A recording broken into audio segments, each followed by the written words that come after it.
under Dr. Christopher Richardson, and my focus was in international business, specifically phenomenology, which is a long word that just means understanding human experience. So I also am very passionate about leadership, human resources development, and cross-cultural teaming and organizational culture. So I'm very excited to be here with you. I had a wonderful time last week with the face-to-face class of this class, and I'm very excited to be with you this morning online. So just to break the ice, why don't you type into the chat where you're joining from this morning? So just type the place that you are joining from. We have from Penang, from China, from India. Where else? Penang, Singapore, Perak. Perak, people say Perak. From Brunei, from Australia, Singapore, KL, Batu Kawan, Perak, Sabah, Johor, Cheras, Penang, Kuala Lumpur. Wonderful. Thank you so much. That helps me know where everyone is coming from. This morning, I'm going to do something very similar to what we did in our face-to-face class last week. It's an activity about leadership and followership, leading and following, but I think you'll find that it directly relates to human capital transformation. So I'm going to share my screen. We'll try and make this as interactive as possible, and we'll just learn together.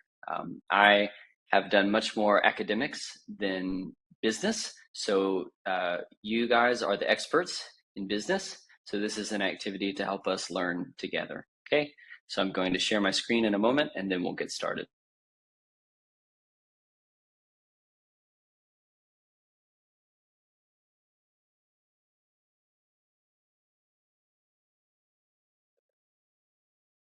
Okay, so give me a thumbs up if you're able to see this document well. And is it taking up the entire screen, or is it moving around right now?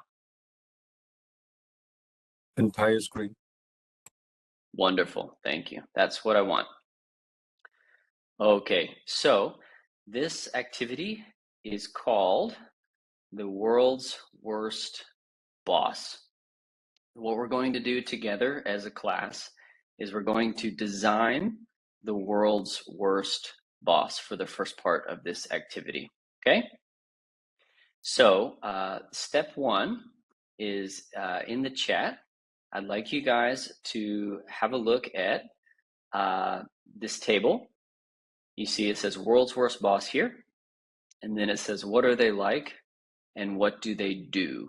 So in the chat, you guys will put characteristics and behaviors of the world's, great, you've already started. Characteristics and behaviors of the world's worst bosses. And I'm going to write it down for us, okay? And so thank you for putting those in the chat. Keep putting those in the chat.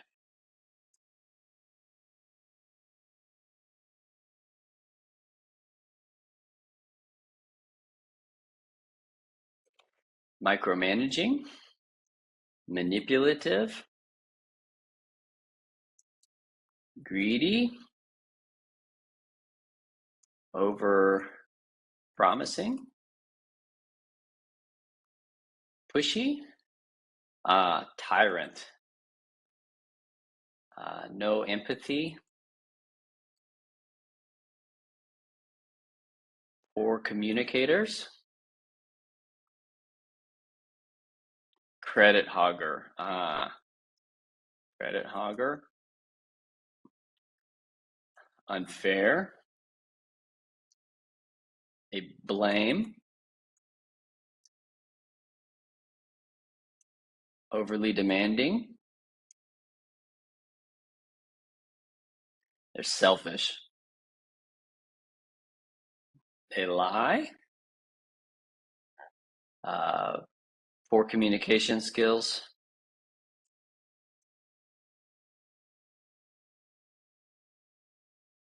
they're not approachable,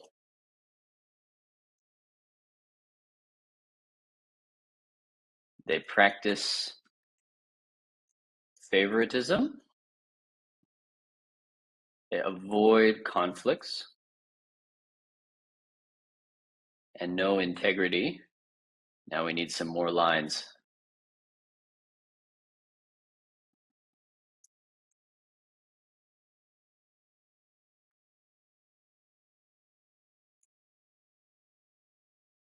No commitment.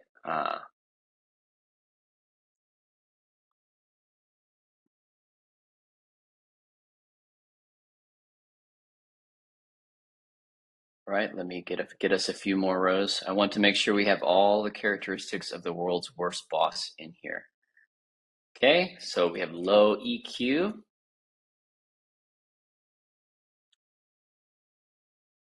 I can't spell. So it proves that you don't have to be able to spell to get a PhD. Doesn't mentor. And harasses staff. No common sense. I'm going to scroll back up through the chat because I know I missed some. Okay, here's a good one. Shouting publicly. And I think what that means is like public shaming. So you're yelling at someone in front of other people, right? Shows favoritism, lack of knowledge about the business, poor stakeholder management. Okay, lack of relevant work knowledge. So maybe we could say low technical skills. And we'll correct the spelling here because I can't spell either. Okay, so now we'll do a part where we have some of you sharing with your voices. If you put over-promising, could you explain to us a little more about what you mean and feel when you say over-promising?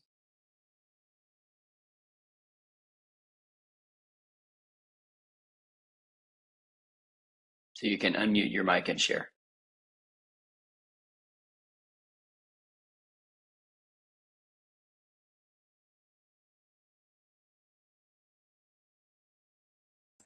Hi, Adam. Hello. Okay, so what I mean by overpromise is that let's say, for example, in a scenario whereby my manager is having a one-to-one year-end conversation with me, and then I did ask him that I've actually done all of the work, the job responsibilities that are required of me, right, as the onboarding manager, and now I would like to advance to a vice president position. He said that, yeah, I did a great job. I take every single checkbox. However, there are certain parts that are not ticked yet, and the funny part is that I managed to tick that box as well.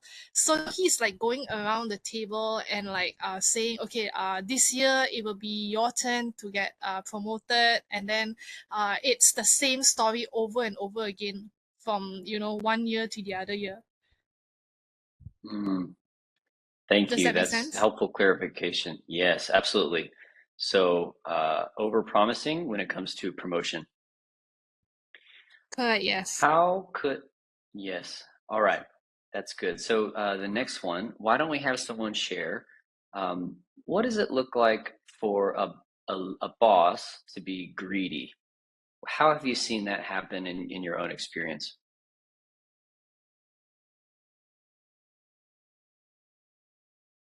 Anyone can share. Hello, I'm Wei. Really, maybe you can see like when the company is promoting cost cutting for all of the staff, we can see the boss is not really apply to this cost cutting somehow like that. So not willing to make the hard sacrifices that everyone else is supposed to make. Yeah, most of that because they will have a company directive that for all of the staff to comply, and of course there will be different managerial level. They will have a different entitlement. But when it comes to cost cutting, like cut for the it doesn't matter for your position. In that case, some of the managerial or the bosses, they will still practice the same, but instead the others staff, they will being cut for the minimum on some of the expenses or their benefits. I see. Thanks for clarifying that. Very good. Let's move over into the what do they do column. Can someone clarify or explain from personal experience about being overly demanding? So what does it look like when a boss is overly demanding?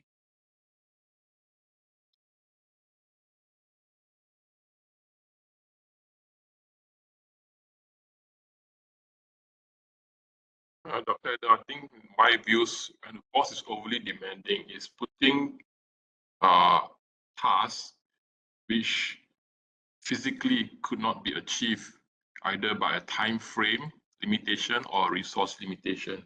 So it is demanding something that sets the staff for failure. So something is unrealistic here because of the time or the resources. It's not a realistic work expectation. Okay, I have one also that I'm. Yeah, yes, please.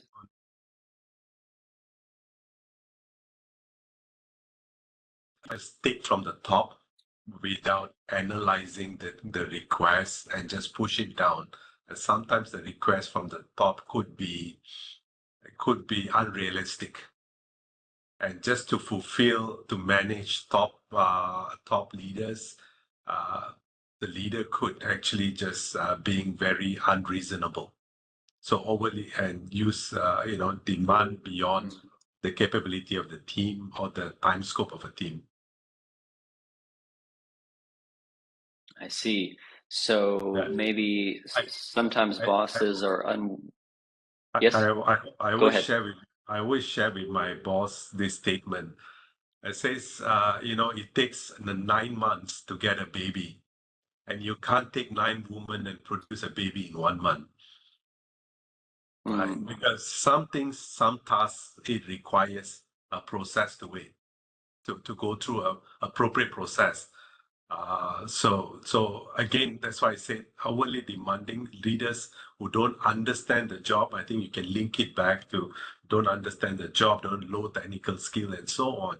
Could be demanding things without understanding the scope of the work and so on. I see. That makes sense. Thank you. One more that I wanted to ask about is in this what do they do category. We have we have this shouting publicly, so yelling, public shaming, that sort of behavior. And then we also have avoiding conflicts. So sometimes not being willing to get into healthy conflict can create issues. Who has a personal experience or insight to share about when a boss avoids conflict in a way that is bad or unhelpful?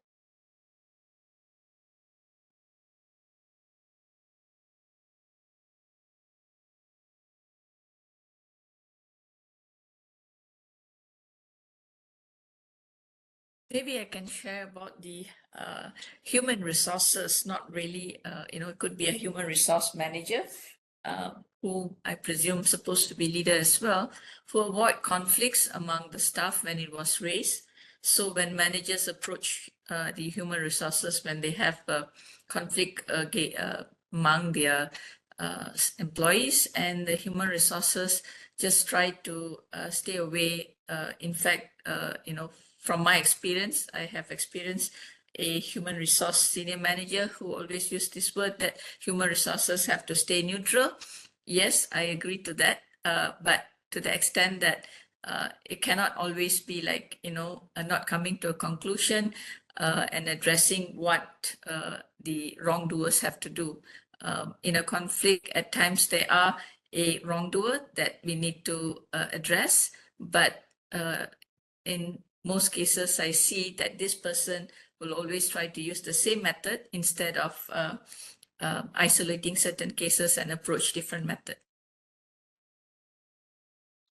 Thank you. That's helpful, and I think that's a great example of how being unwilling to address conflict, specifically if it's not a simple disagreement, if it's unprofessional or poor behavior.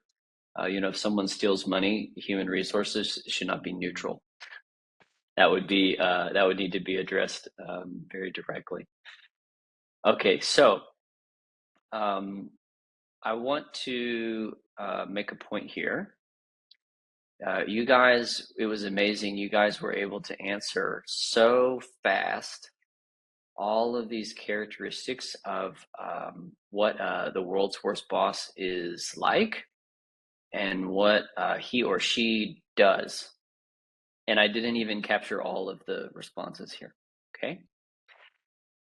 My sense is that the reason why we're able to so quickly answer questions like this, what are bad bosses like, is because we're not thinking in the abstract, but we're actually thinking about real people that have been our bosses. And some of you, maybe some of the ones that answered multiple times, maybe you're thinking of your boss that you work with right now.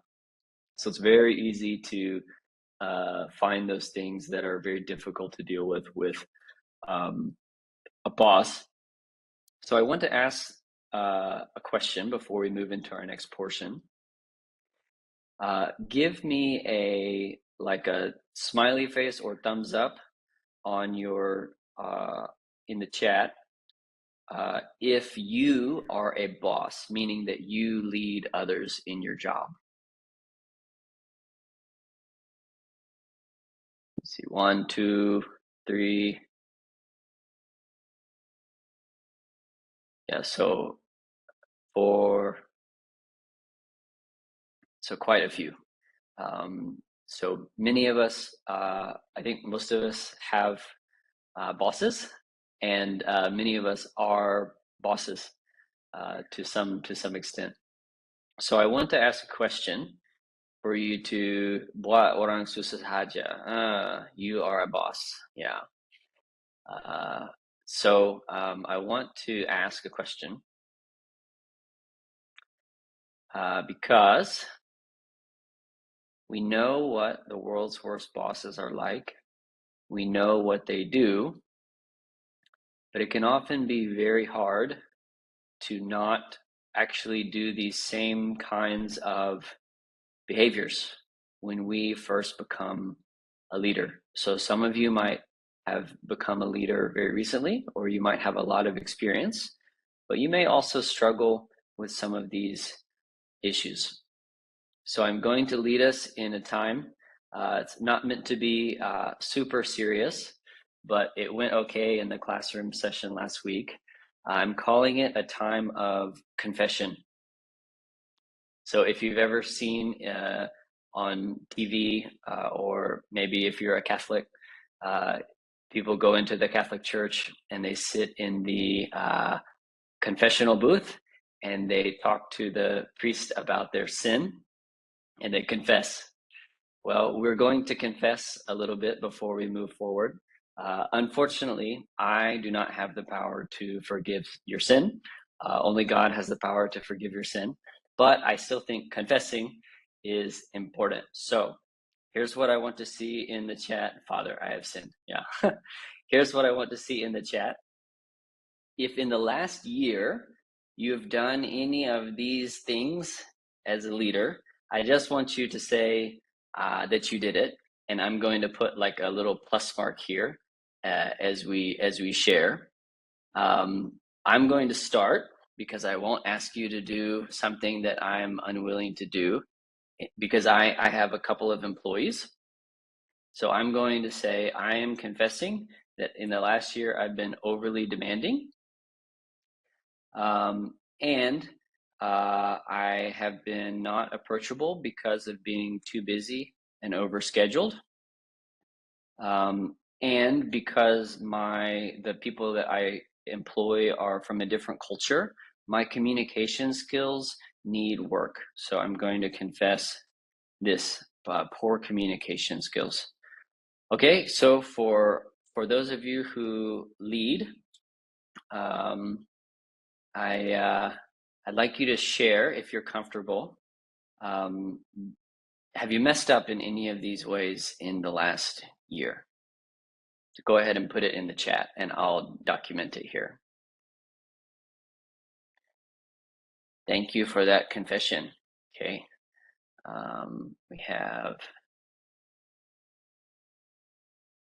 another communication, another overly demanding, micromanaging, not trusting employees, not approachable, same like me,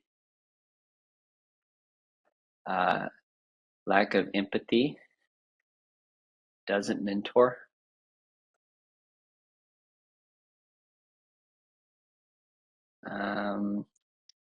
overly demanding, and micromanaging, also some blamer.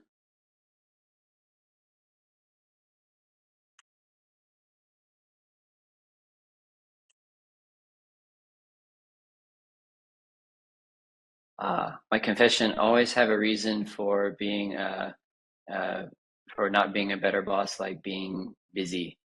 Yeah, so cepat bagi alasan. Yeah, I do this as well. So it doesn't mentor. Maybe, so not paying attention to culture difference, that could be low EQ, or it could just be, could be also communication skills, cross-cultural communication skills. My service provider might see me as a tyrant. Okay. Every class has at least one tyrant. That's what I've learned. Micromanaging. Anyone else? Any more confession?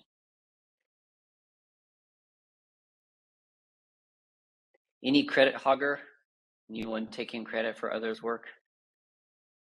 Pushy. Where was pushy? Pushy.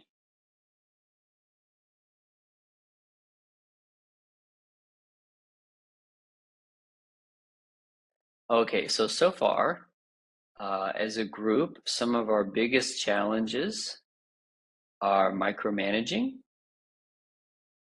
being overly demanding, not mentoring, poor communication skills, or just poor cross-cultural communication skills, and not being approachable. Sounds like one of you shared that I think for the same reason as me, sometimes being not approachable is because I don't have margin in my schedule. So I don't have time to be approached. It's not that I don't want it, it's just that I don't have time. Okay, so this is another section where I would love to hear some verbal sharing. I want to ask you this question here. If you know how what a bad boss looks like and what a bad boss does, why do you think it's so hard for us to not do those things? Why do you think that we're not automatically able to just be better than the bosses that we've seen before? I would love some thoughts. There's no right or wrong answer here. So maybe some sharing about this. Just unmute your mic and share with us why you think it might be so hard for all of us. And you can also put it in the chat. So Kema, I see you said, yes, we have a bad boss too. Yeah, please share. Go ahead. Dr. Adam, one of the area that I was learning last two weeks or so was in the area of emotional intelligence. And one of the key words on emotional intelligence is self-awareness. So sometimes lack of self-awareness that lead into that situation where we are not aware that we are doing so. So one of the things I've learned, so last year, April, we went into a massive major crisis in the company. I have to literally tell the team members, I'm going to be an authoritarian. All right. So give them an upfront indication that my leadership style is going to change to authoritarian. I'm not going to hear opinion. I'm just expect you to execute what I'm saying as we are navigating through the crisis. So one thing I've learned through that episode is to make your intention clear why you are doing so that your team members knows that your reason of behaving in such manner. That's really good feedback. Thank you very much. Who else has a thought or some experience that relates to this issue? Yeah, to build on that, Doctor. So I think talking about the lacking of self-empathy, at times we believe from what we have given our staff, we are already being very considerate, but we also do not build relationships with them beyond the professional relationship, not knowing what other challenges they could be facing, which could have affected the delivery of their work. And when we review, it's always straight to the deliverables, why this was not done. And they will not want to bring personal issues that they were burdened with, which caused that. And this leads down in a slippery road until if this is not addressed, it tends to sometimes lead to challenges in retention. So what I've learned from this experience is we as leaders will need to spend a bit more time and build trust, that they feel safe to even share what they are facing in their personal lives, which have affected their work. But having taken that point, we also have to be cautious that some staff may want to leverage on that fully as giving excuses for not performing. So it's a very fine balance between having empathy, getting a professional relationship, and also getting to know our staff as people. So it's a very fine balancing act to manage this. And at times we do fail. Thank you very much. That's very good sharing. So the balance of personal versus professional relationships. So the sharing just then gave an example of how bad things can happen professionally if we don't have a personal relationship, i.e. retention. But at the same time, our relationships with our employees and our leaders are professional.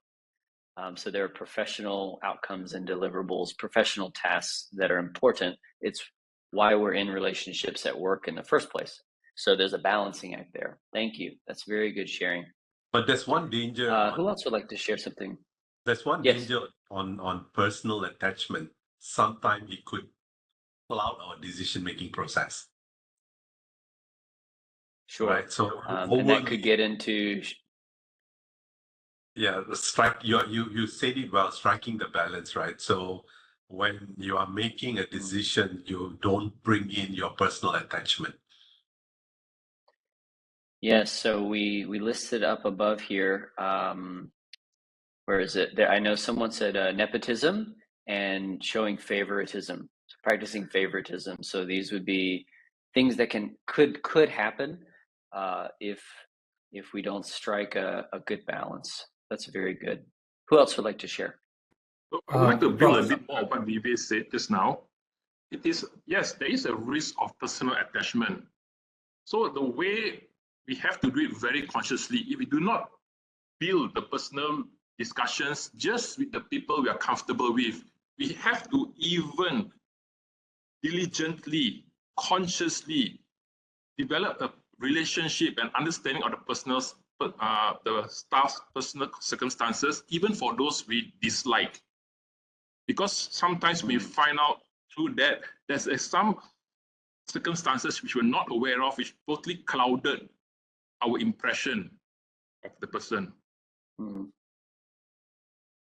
Doctor, I have a view as well, if that's okay. Yes, please. Yeah, so I realized that a lot of the times where I actually, I would say, portray this sort of values or behavior is when I'm dealt with a very high pressure situation. So, results need to be delivered and we're not moving in the right way. And because of these pressures, I sometimes start to have a bit of myopia and focus on what I think is actually correct and start to drive that outcome because the results is key or results are key.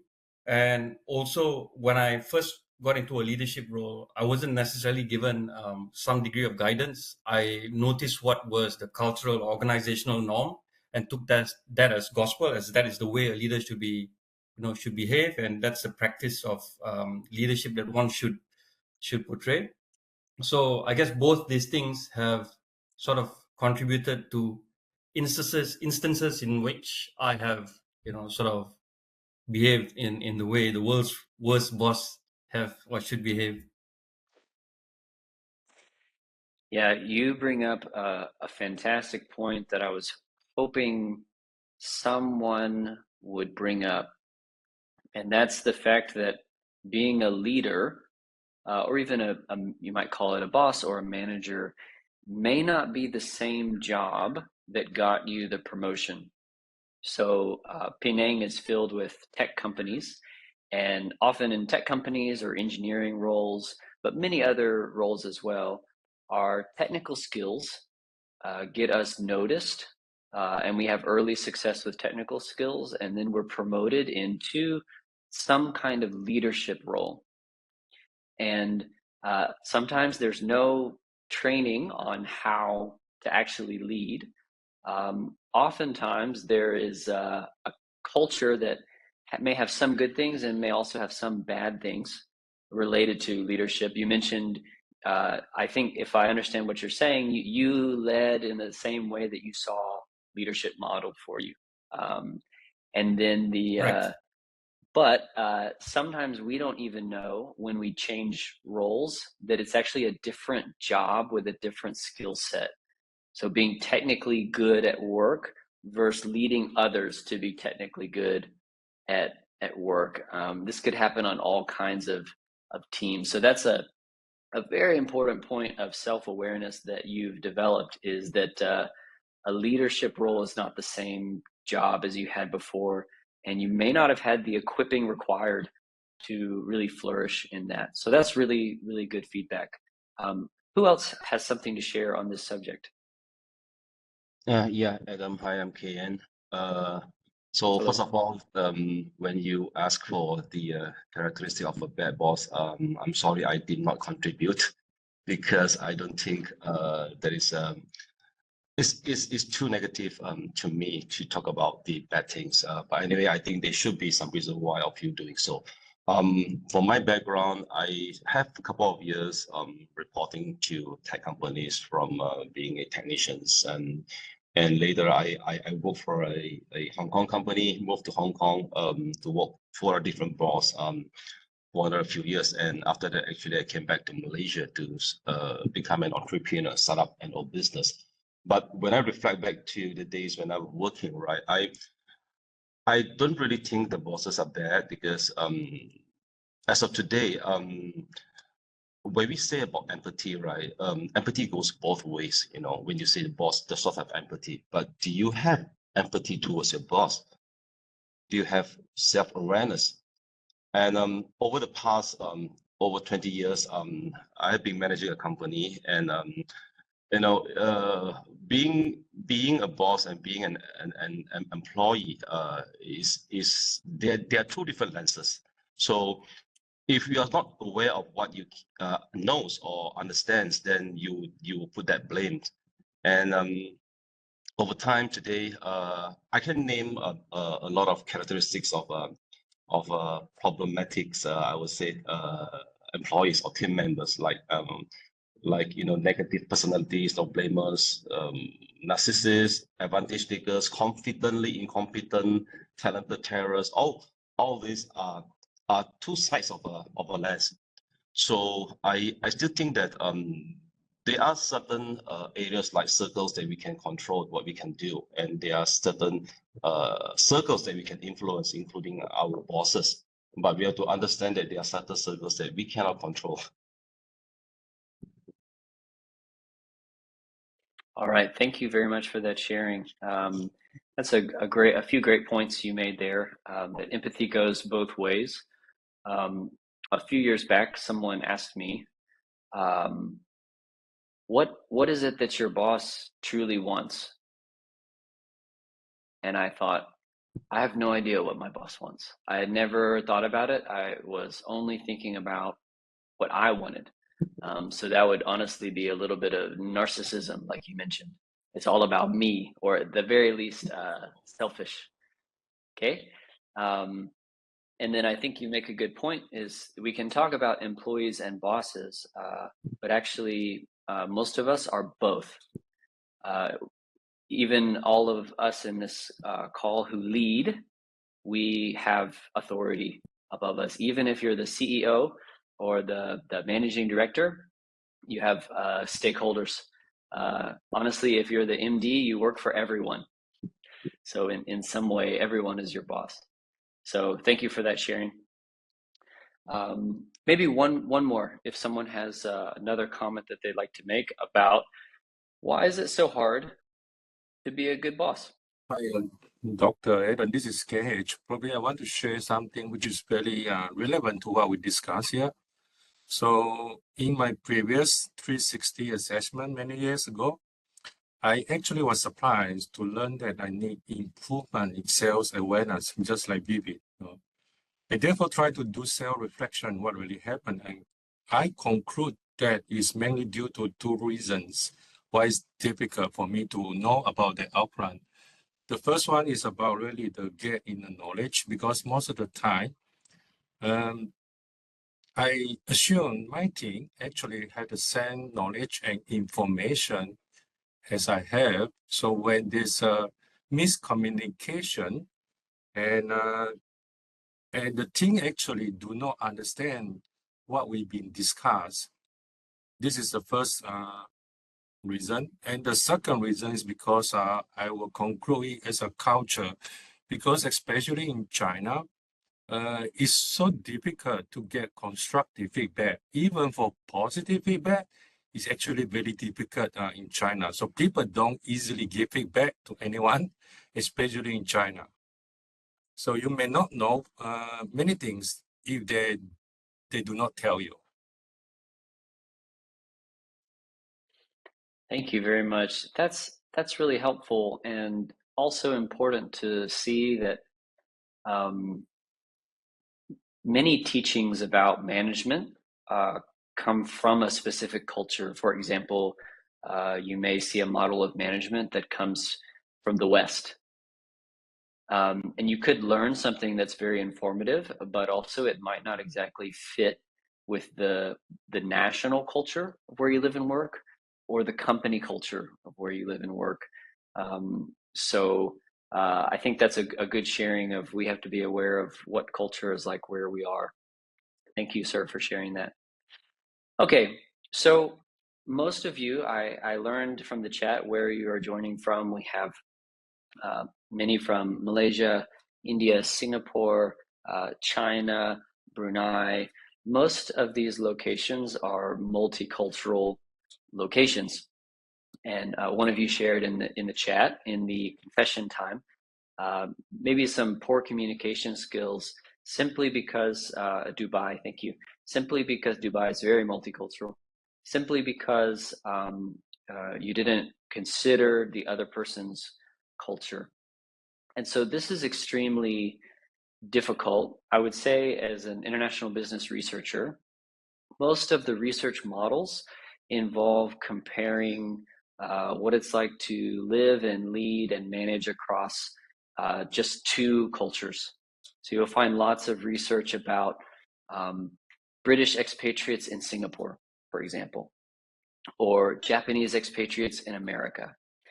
But many of the situations in which you are leading and working, it's not two cultures. It could be 4 or 5 or even 10 in a multinational company, in a hub like Singapore or Dubai, you could have dozens of different cultures. So I want to provide you with just a couple of pointers that could help cut through the complexity from multicultural leadership. So the first is what's called the golden rule. And this is in everything, do to others what you would have them do to you. So if we apply this golden rule and we reflect on these things, if I wouldn't like to be micromanaged, don't micromanage. If I don't like being blamed unfairly, we don't blame. If I really would like mentorship, then we need to mentor. So this is something that it's simple enough to work across multiple cultures, is we try our best to treat people the way that we want to be treated. If I don't like to be yelled at in publicly, I'm going to commit not to yell at anyone in public. Okay, that's one simple framework, the golden rule, I wanted to give you. One very interesting takeaway from our class last week is a gentleman in class said, he mentioned that he had a concept of what a boss was, and to him, a boss actually was all of these negative things. And so he said, and I thought this was very powerful. He said, oh, maybe we're not actually talking about how to be a better boss, but we're actually talking about how to become a leader. So it could be that for some of you, an identity shift might be helpful. Going from a boss, I'm the boss now, to I'm a leader and I want to grow and be a more effective leader. Multiple ones of you mentioned the need for self-awareness. I think as a leader, it's its own job and role. I recommend scheduling time for personal growth and reflection. Growing in self-awareness as not just something you do in your own time, but something you view as a professional skill. So if you had a technical role before, and you would take time in your day to grow in hard skills or technical skills, you should feel comfortable as a leader to take time in your day to grow in personal and soft skills, because your role is leading. So exactly, DBA class is to grow. But this could be as simple as reading that book that you just haven't got around to, or listening to that leadership podcast that you have been meaning to get to, viewing it as a priority. So Mr. Christopher shared here, it's worth mentioning, a boss equals staff serve the boss, leader equals servant leader. I think that's the servant leader construct is a really, really good one. And so the final comment is, as leaders, it's our job to grow. And the more we grow, the more we do things personally in a good way, it will actually affect the bottom line as well. So with that being said, we'll move into the final part of the activity, which is much less negative. And we want to design the world's best boss. Okay? So if these are the bad characteristics and behaviors, let's look at what the world's best boss would do and how the world's best boss would be. So let's go ahead and put it in the chat. You can look at these, and we want the opposite. We're going to design the world's best boss and the type of boss that we want to be. So I would say servant leader was mentioned. They empower. They inspire. They are fair. They are caring. They practice situational leadership. They coach. They communicate well. They lead by example. They trust. They own their failures. They respect diversity. They praise the team. And I know I missed a few. They're ready to help. The buck stops here. Coach, caring, serve, fair, empower. What about their character? What's their character like? Put it in the chat.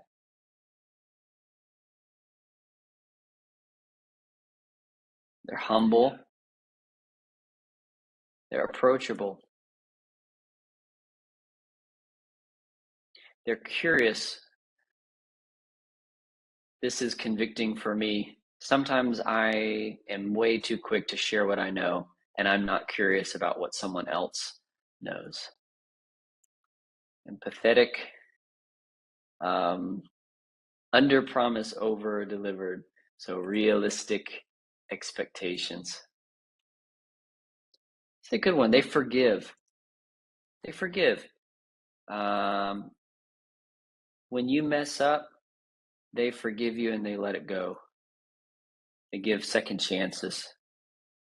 Grateful. So there's someone who practices gratitude, both for their employees and just generally in their life. Honest.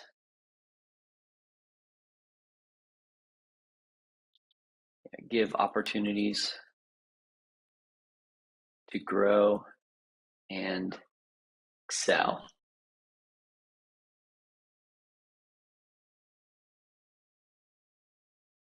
Anything else? Pathfinder and path creator.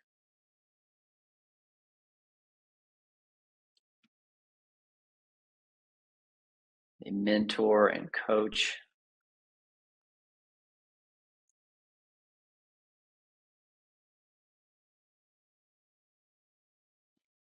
They innovate.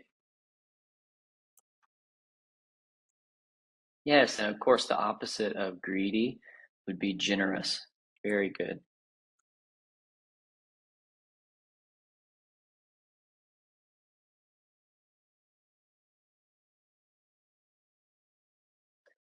Role models that are fully present. And certainly if we're able to do some of these things, we'll be a role model for others.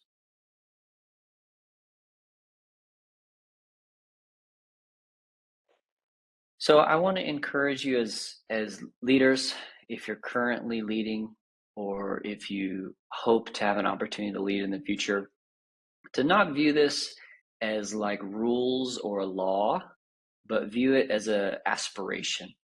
None of us meet up to these standards, but we certainly can grow in these areas, and we certainly can focus on our strengths. So I would recommend whatever you want to be like as a boss. It may not be all of these things. You may have a slightly different view of what a great boss is. But I would encourage you to write it down and put it somewhere that you see regularly, and have some kind of rhythm or cadence of weekly or monthly. KH said they do self-reflection. So this is what I'm saying. Have some kind of rhythm, maybe once a quarter, maybe once a month, where you're asking yourself, am I the type of leader that I want to be? And where can I grow when I've fallen short? I think that great organizations have great leaders, and great leaders get a lot of great work done. So I think this is something we can all aspire to. Thank you so much. Let me unshare my screen for a moment. I'm sharing. Thank you so much for your participation. I loved all of the feedback, both in the chat. Thank you also for sharing your opinions and personal perspectives vocally as well. And thank you very much for hosting me today. It's an honor to be with you. And I hope that some little thing from this activity helps you grow into the men and women and leaders that your organizations need. I think the world would be a better place if we can grow as people and grow as leaders. So thank you so much for your time, and I'll turn it over.